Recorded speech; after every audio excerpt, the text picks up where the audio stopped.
меңгерген өнерпаз Балуан Шолақ туралы білесің бе? Балуан Шолақтың шын аты Нұрмағамбет Баймырзаұлы. Халық оны балуандығына сүйсініп, әрі жас күнде үсіп қалған саусағына байланысты Балуан Шолақ деп атап кеткен. Ол жас тайынан күресті ермей кетіп, аттың құлағында ойнаған.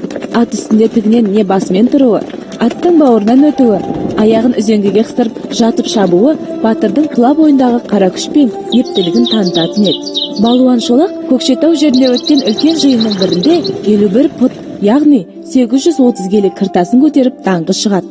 Орыс палуаны Иван Коренді жеңген ерлігі де ел ішіне жайылады. Балалар, Балуан Шолақ аталары Біржан Сал, Ақан сері әндерінің тамаша орындаушысы, әрі насихатшысы болған. Өзі де ән шығарып, орындап, сал серлі құрған екен. Оның әндері дәстүрлі ән өнеріміздің інжу маржанына айналды.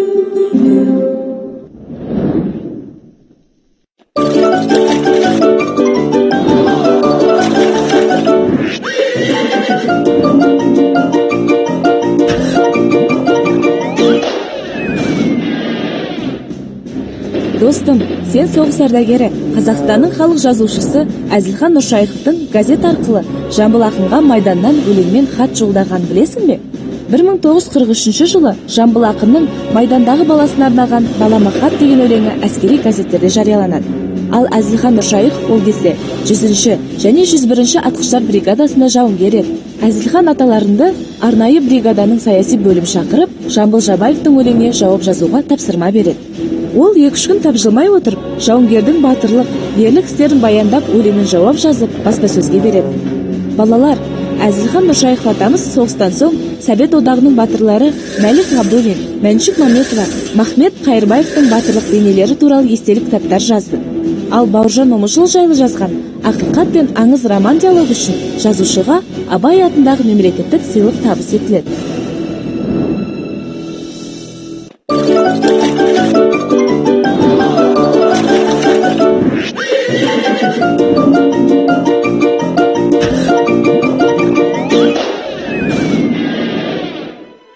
Достым, отандасымыз Денис Урубко заманымыздың ең танымал альпинистерінің бірі екенін білесің бе?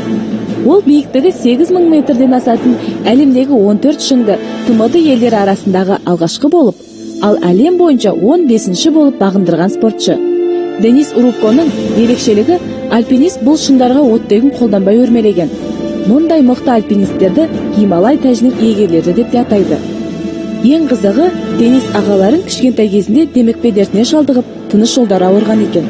Соған қарамастан, жігері мен еңбегінің арқасында әлемдегі ең тәжірибелі альпинистке айналған.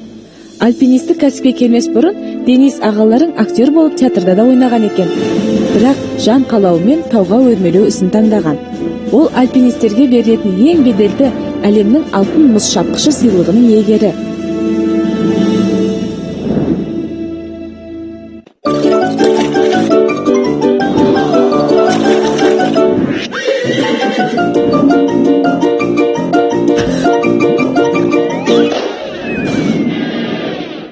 Достым, сен белгілі театр режиссері, Қазақстан мемлекеттік сыйлығының иегері Рубен Андрасянның Қазақстанға қалай келгенін білесің бе?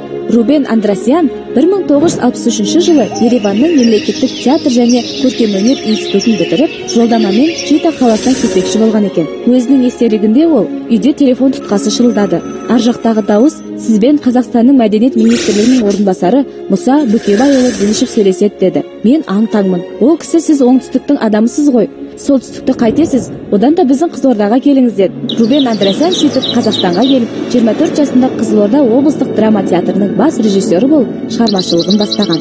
Ол елімізде 100-ге жуық спектакль қойды. Бүгінде Лермонтов атындағы орыс драма театрының жетекшісі.